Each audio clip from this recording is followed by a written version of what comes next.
Assalamualaikum warahmatullahi wabarakatuh. Halo anak-anak yang solih dan solihah, anak-anak kelas 2A, 2B, 2C, dan 2D. Semoga kabar kalian semuanya dalam keadaan sehat dan juga tetap semangat belajar. Hari ini alhamdulillah bertemu kembali bersama Ustadzah Tia. Insya Allah Ustadzah akan memberikan materi pada tema 6, yaitu air, bumi, dan matahari.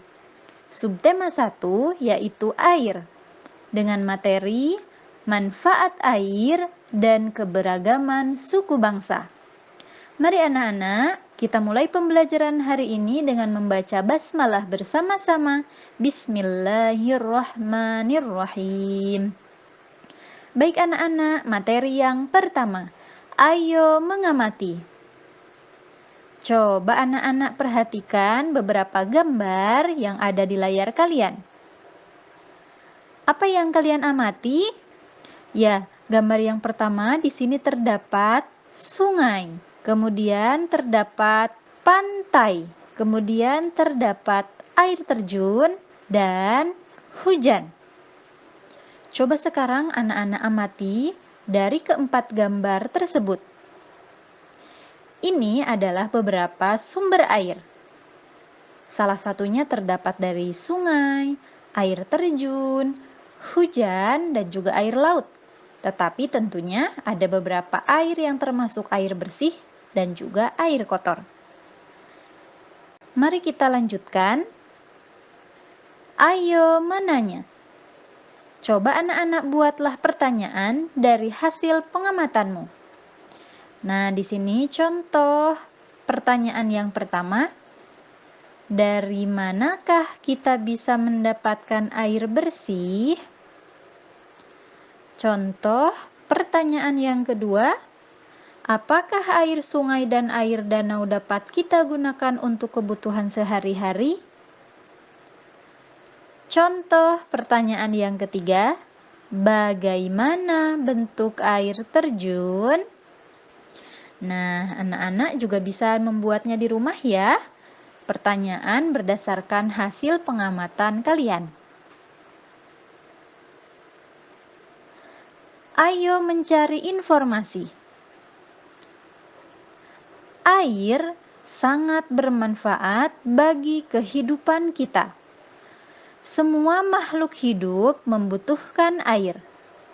Air dapat berasal dari laut, sungai, hujan, dan sumur. Air berguna untuk minum, mandi, memasak, dan mencuci. Manusia, hewan, dan tumbuhan tidak dapat hidup jika tidak ada air. Sebagai manusia, kita harus dapat menghemat penggunaan air dan menjaga kebersihan air. Air yang bersih dapat digunakan untuk kegiatan manusia, hewan, dan tumbuhan. Air yang kotor tidak dapat digunakan untuk kegiatan makhluk hidup. Kita harus bisa menghemat penggunaan air. Menggunakan air secara berlebihan merupakan perbuatan yang tidak baik. Materi selanjutnya. Apakah kalian masih ingat kalimat perintah, kalimat ajakan, dan kalimat penolakan? Coba Ustadzah akan jelaskan kembali dengan sekilas. Yang pertama, kalimat perintah. Kalimat perintah yaitu kalimat yang digunakan untuk melaksanakan sesuatu. Contohnya, matikan pompa airnya karena baknya sudah penuh. Nah, kata matikan itu merupakan contoh kata perintah. Kemudian kalimat ajakan. Kalimat ajakan merupakan kalimat yang digunakan untuk mengajak seseorang berbuat sesuatu. Contoh, mari kita siram tanaman ini agar tumbuh subur. Nah, anak-anak, kata mari merupakan contoh kata ajakan. Terakhir kalimat penolakan. Kalimat penolakan digunakan untuk menolak ajakan atau sesuatu yang tidak kita inginkan. Ayo mencoba. Tulislah nama kegiatan pada gambar berikut. Ya, gambar yang pertama adalah kegiatan mandi. Yang gambar kedua mencuci baju. Gambar ketiga mencuci piring. Dan gambar yang keempat minum. Sekarang coba anak-anak perhatikan pada layar kalian. Tuliskan 2 kalimat ajakan menghemat air. Gambar di samping menunjukkan di sini ada keran yang masih mengalir. Maka contoh ajakannya, ayo matikan keran yang sudah tidak digunakan. Yuk gunakan air secukupnya saat mencuci piring. Kemudian, tulislah 2 kalimat perintah menghemat air. Gambar di samping di sini ada seorang anak yang sedang menggosok gigi. Maka kalimat perintah menghemat airnya adalah yang pertama, gunakanlah air secukupnya saat menggosok gigi. Kalimat perintah yang kedua, gunakanlah air bersih saat berkumur.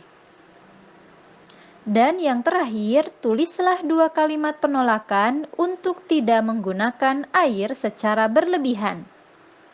Kalimat yang pertama, saya tidak setuju menyiram tanaman dengan air berlebihan. Kalimat yang kedua, saya tidak setuju membiarkan air selang terus mengalir. Nah, anak-anak yang selanjutnya, tahukah kamu, air sangat banyak manfaatnya. Selain yang sudah kamu pelajari di atas, ada satu manfaat air yang sangat penting untuk umat Islam. Tahukah kamu apa manfaat air untuk umat Islam itu? Ya, setiap hari umat Islam menggunakan air untuk berwudu. Umat Islam memiliki kewajiban sholat 5 waktu dalam sehari. Sebelum melakukan sholat, kita diwajibkan untuk berwudu dengan air yang suci dari najis. Ada 7 macam air yang dapat digunakan untuk berwudu atau bersuci bagi umat muslim. 7 macam air itu adalah air sumur, mata air laut, air sungai, air embun, air salju atau air es, dan air hujan. Nah, setelah mengetahui begitu besar manfaat air, sudahkah kamu bersyukur kepada Allah atas semua karunia-Nya? Coba sekarang anak-anak, bacalah buku harian Tio berikut ini. Berenang.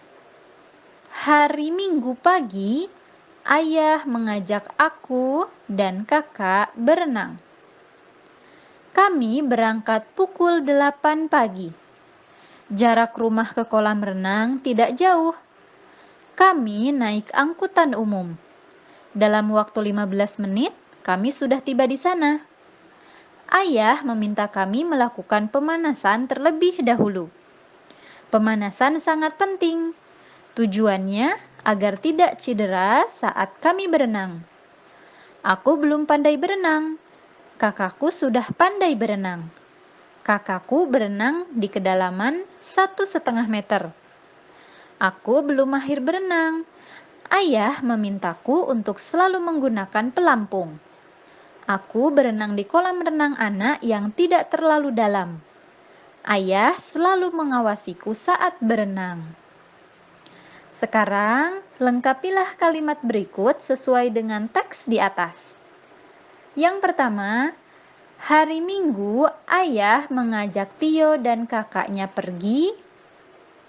Ya, pergi berenang. Nomor 2, mereka tiba di kolam renang dalam waktu ... menit. Betul, dalam waktu 15 menit. Nomor 3, sebelum mereka berenang, ayah meminta mereka untuk melakukan titik titik. Ya, betul, melakukan pemanasan. Nomor 4. Pemanasan berguna agar titik-titik saat berenang. Ya, benar, agar tidak cedera. Terakhir, nomor 5. Ayah selalu meminta Tio untuk selalu menggunakan titik-titik saat berenang karena Tio belum mahir berenang. Ya, jawabannya benar, yaitu pelampung. Baik anak-anak, kita lanjutkan materi selanjutnya. Pernahkah kamu melakukan aktivitas air? Masih ingatkah dengan peraturan-peraturannya? Tuliskan boleh atau tidak boleh untuk aktivitas-aktivitas berikut ini.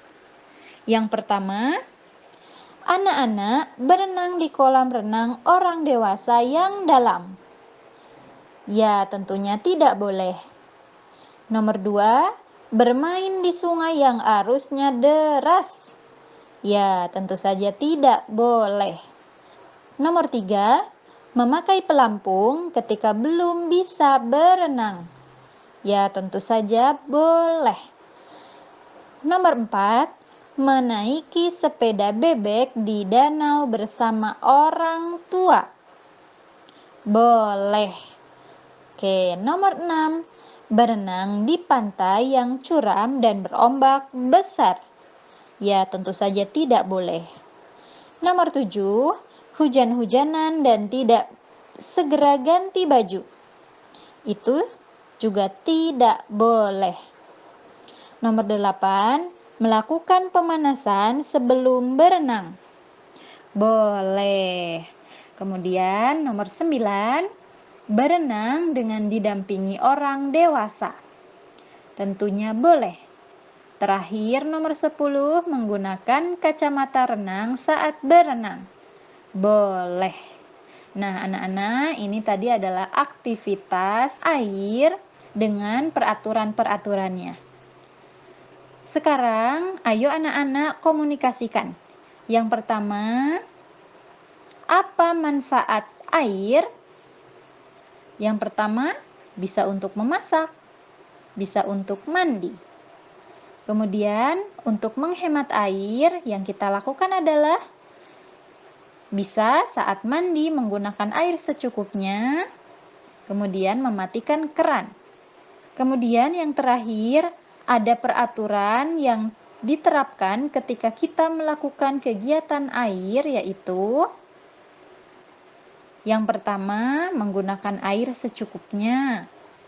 Kemudian, yang kedua, apabila menggunakan air keran, kerannya harus ditutup saat tidak digunakan lagi. Nah, itu anak-anak materi mengenai manfaat air dan juga beberapa aktivitas air. Materi selanjutnya yaitu adalah ayo mencari informasi. Nah, anak-anak dapat membacanya dengan seksama di rumah ya. Anak-anak, Indonesia itu banyak sekali budaya. Salah satunya adalah Indonesia memiliki suku yang sangat banyak. Coba anak-anak bisa perhatikan. Nah, ini adalah Kinar yang berasal dari Jawa Tengah. Kinar berasal dari suku Jawa. Kemudian Hasan berasal dari Jawa Barat. Hasan berasal dari suku Sunda. Fahmi berasal dari Sulawesi. Fahmi berasal dari suku Bugis. Siti berasal dari Sumatera Barat.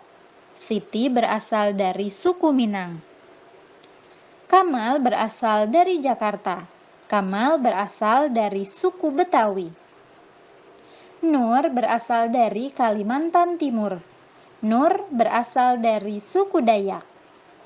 Nah, anak-anak, itu tadi adalah beberapa suku-suku yang ada di Indonesia. Coba anak-anak sekarang mencoba dengan mengingat kembali suku-suku yang ada di Indonesia. Yang pertama, suku yang berasal dari Sulawesi. Ya, betul, Bugis. Nomor 2, suku yang berasal dari Sumatera Barat. Minang, betul. Kemudian nomor 3, suku yang berasal dari Jawa Barat. Suku Sunda, betul. Nomor 4, suku yang berasal dari Jawa Tengah. Ya, suku Jawa.